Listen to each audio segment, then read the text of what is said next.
Meus amigos, meus irmãos, bom dia, boa tarde e boa noite. Ao mesmo tempo em que tantos homens e mulheres buscam o maior conhecimento da palavra de Deus, à medida que muitas pessoas buscam uma intimidade e um conhecimento maior de Deus, muitas pessoas buscam praticamente um afastamento de Deus, através de diversas práticas. Uma das práticas que mais afasta o homem de Deus é a idolatria. É o culto a imagens de gesso, de porcelana, de bronze ou de ouro, esculpidas ou moldadas, e que as pessoas pretendam que nessas imagens exista algum espírito, algum fôlego ou algum poder. E não existe.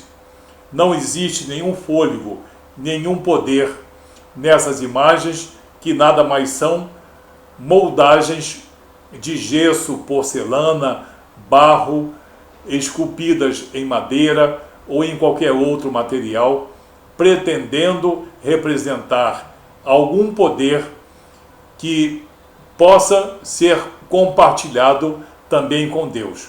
Isso não existe. Deus exige fidelidade, porque Deus é bom e Deus é fiel.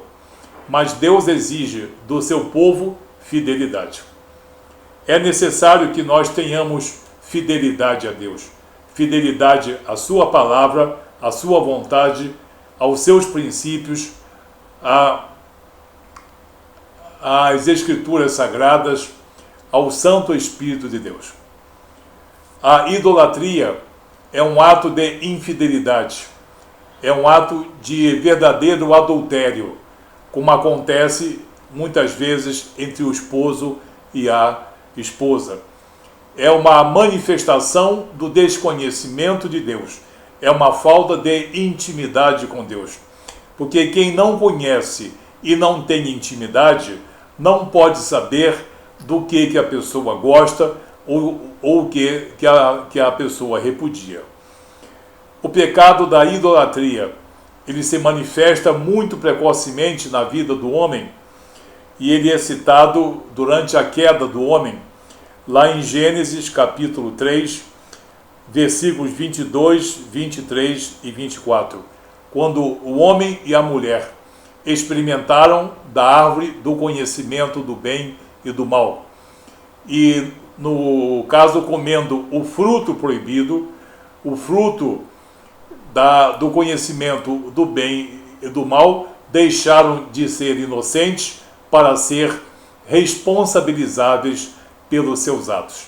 Com isso, caiu o homem e caiu também a criação. Gênesis capítulo 3, versículo 22 em diante. Então disse o Senhor Deus: eis que o homem se tornou como um de nós, conhecedor do bem e do mal.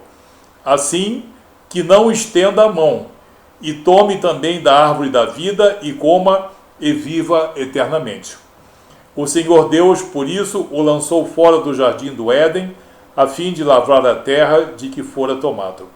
E expulso o homem, colocou querubins ao oriente do jardim do Éden, e o refugir de uma espada que se revolvia para guardar o caminho da árvore da vida. Ok?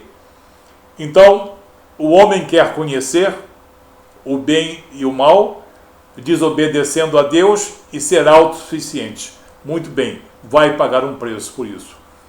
Vai ficar subordinado à lei, subordinado à natureza, à sua própria natureza. E o homem passou a ser uma criatura bem frágil, diferente da criatura que fora criada. A desobediência tornou o homem aqui idólatra de si mesmo, e isso se chama antropolatria. A antropolatria foi o primeiro ato de desobediência, de, digamos, idolatria perante Deus.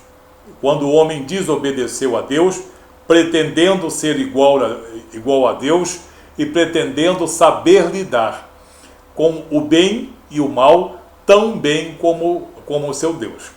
Desobediência e queda.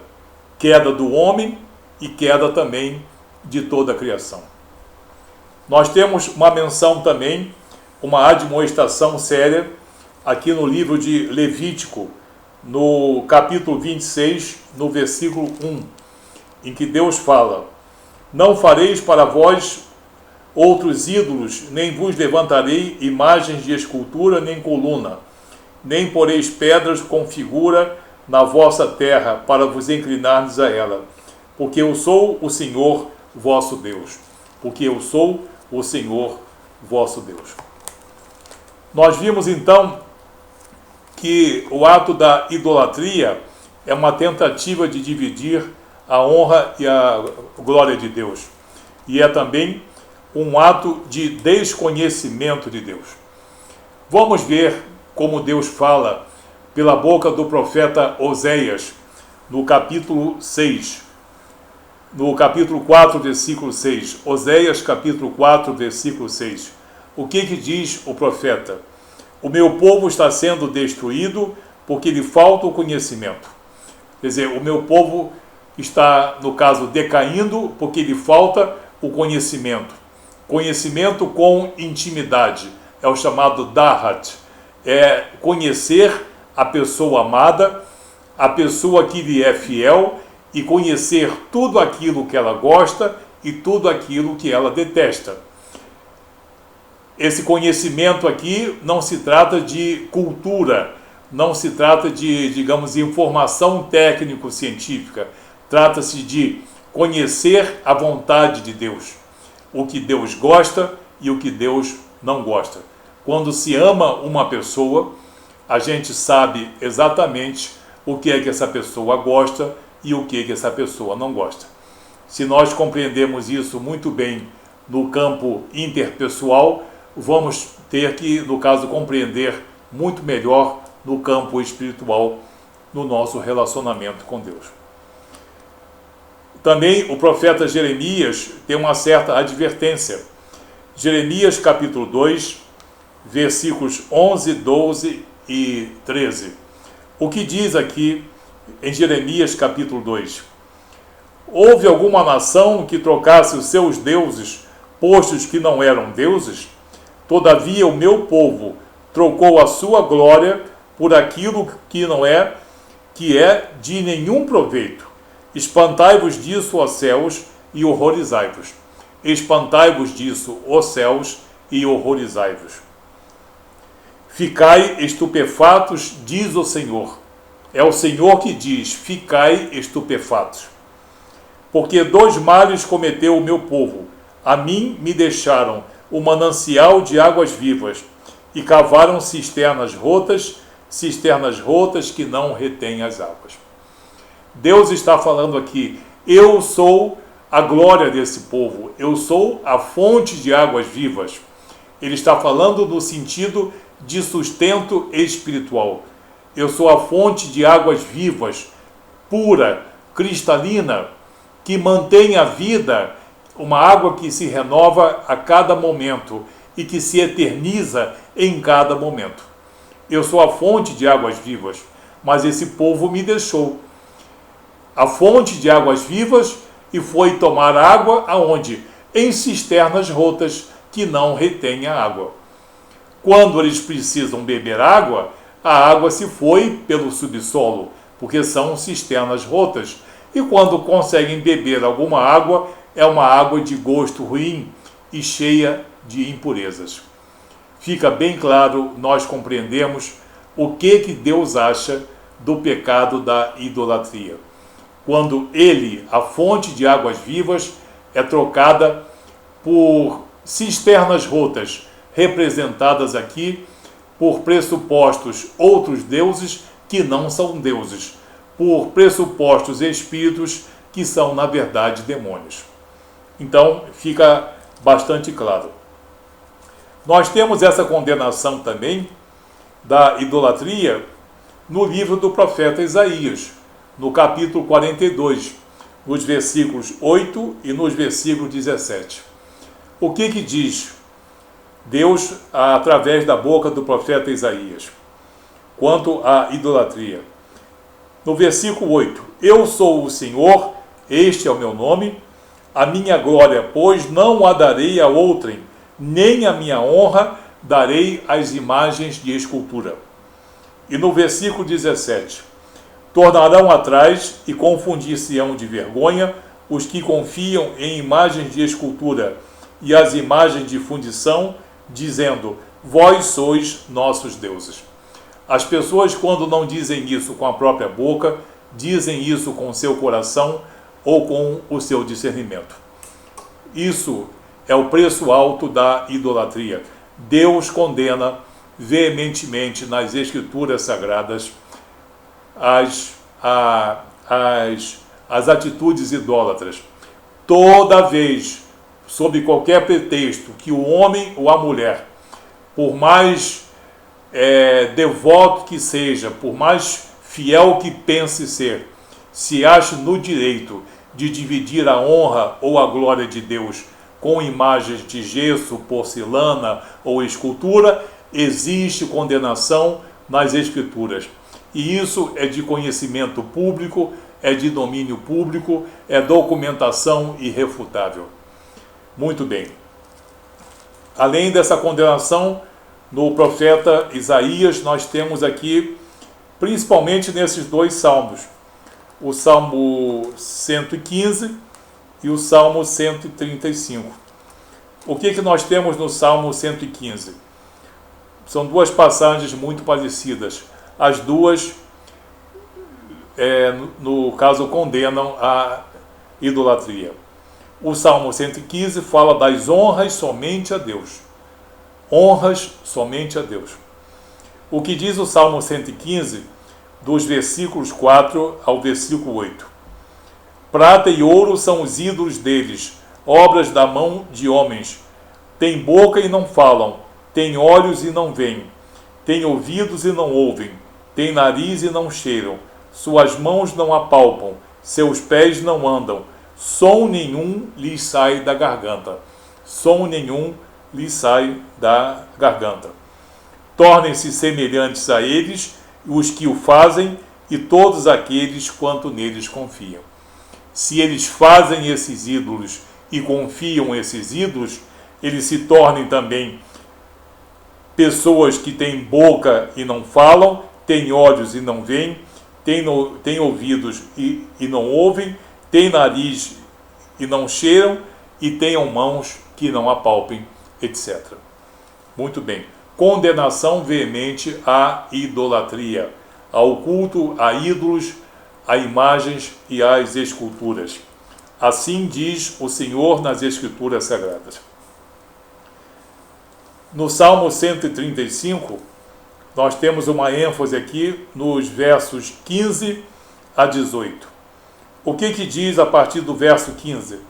Os ídolos das nações são prata e ouro, obras das mãos dos homens. Têm boca e não falam, têm olhos e não veem, têm ouvidos e não ouvem, pois não existe alento de vida em sua boca.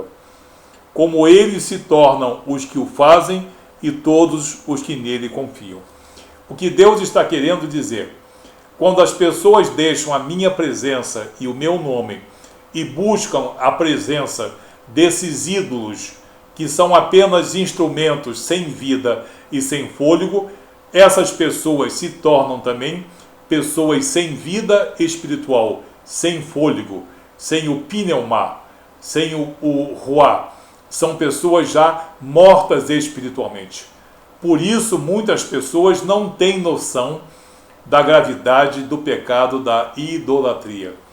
É preciso conhecer as Escrituras, conhecer o que Deus diz, para que as pessoas reconheçam os seus erros e a severa condenação de Deus. E sabendo que isso não é apologia pessoal, não é questão de ponto de vista, não é questão de viés de observador. É uma questão de verdade, de conhecimento universal e também documentada e também irrefutável. Nós vimos assim a condenação nesses dois salmos, no profeta Isaías, vimos Gênesis, vimos Levítico, vimos Oséias falando da falta de conhecimento do povo, Jeremias também, que fala do abandono do povo, quando abandona o seu Deus, fonte de águas vivas, e vai à busca de cisternas rotas, que quando tem água, é água ruim, mas geralmente não tem água porque são citadas aqui como sendo cisternas rotas. Muito bem. A idolatria não se resume apenas nisso. O culto a tudo aquilo que possa nos afastar de Deus. O culto de todas as coisas, atitudes, pensamentos e até mesmo pessoas que possam nos afastar de um relacionamento com Deus. Deus deseja que nós reconheçamos o seu amor e a sua fidelidade, manifestos principalmente em seu Filho amado Jesus Cristo, que nos trouxe e nos traz a redenção, e no Espírito Santo de Deus, que nos é concedido quando nós somos pessoas cristãs. Nós não precisamos de nenhum outro espírito, muito menos de coisas que parecem ter um espírito e não tem. O que pode existir em toda essa idolatria é um espírito mentiroso, o espírito desse mundo, que tudo faz para que o homem de Deus, ou o homem na presença de seu Deus, opte por falsos deuses que nem são deuses, ou então opte por espíritos enganosos e doutrinas também que são enganosas.